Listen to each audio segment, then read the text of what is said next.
మీకు మరి మరోసారి చెప్తున్నా, మాతో పాటు ఇక్కడ ఉన్న మారోడి వాళ్ళు కూడా వచ్చి వీళ్ళకి సపోర్ట్ గా నిలిచి పోలీస్ స్టేషన్ లో ఎఫ్ఐఆర్ బుక్ చేయించింది కూడా వాళ్ళే. మాతో పాటు వాళ్ళే.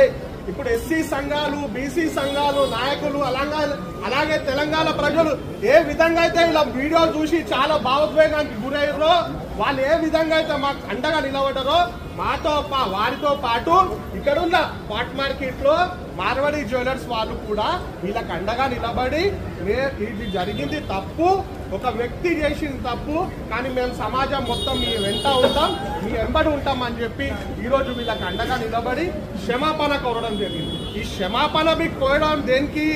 ఏదైతే బయట మార్వాడి సమాజ్ వాళ్ళందరూ కలిసి మన ఎస్సీలు బీసీలపై దాడి చేసారని చెప్పిరో దానికి ఒక క్లారిటీ ఏంటంటే, వీళ్ళంతా మాతోనే ఉన్నారు.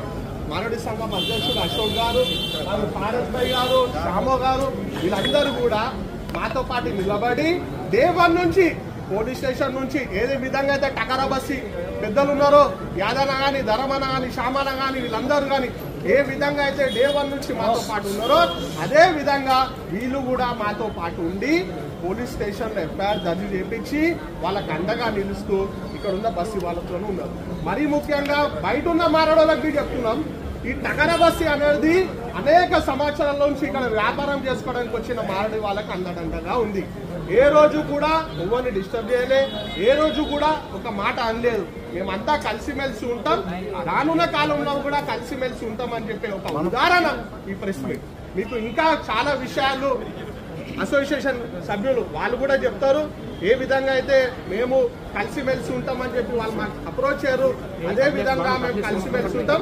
కానీ కేసు అనేది కోర్టు పరిధిలో ఉంది కాబట్టి ఏదున్నా న్యాయపరంగా అక్కడ తెలుసుకుంటాం. కానీ మొత్తం మార్వాడి సమాజ్ని మాత్రం బదలాం చేయకూడదని ఒక చిన్న ఉదాహరణ.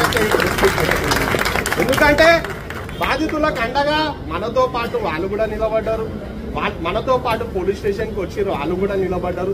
అందుకే దయచేసి అందరూ తెలంగాణ ప్రజలు ఏ విధంగా అయితే స్టార్టింగ్ నుంచి అయ్యో పాపం మనలో గుట్టిర్రా నాయనా అని చెప్పి మాకు దండగా నిలబడ్డారు, వాళ్ళందరికీ ఒక క్లారిఫికేషన్ ఇవ్వడానికే ఈ ప్రెస్ మీట్ పెట్టడం జరిగింది. ఇది మేము 4వ రోజే పెడుతుండే, కానీ పోలీస్ శాఖ మాకు రిక్వెస్ట్ చేసి ఇది చాలా బర్నింగ్ అయిపోయింది, దయచేసి మేము ఎంక్వైరీ ప్రాసెస్ ఉన్నాం కాబట్టి మీరు ఎవరు కూడా మీడియా ముందుకు రావద్దని చెప్పడం జరిగింది.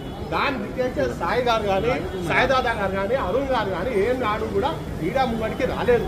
ఈరోజు ఎందుకు వచ్చిందంటే మన దేశం మొత్తం ఐక్యత ఉండాలా, మనం అందరం కలిసిమెలిసి ఉండాలన్న ఒక ఉద్దేశంతోనే మేము ఈ ప్రెస్ మీట్ పెట్టడం జరిగింది. ఇప్పుడు మన అశోక్ గారు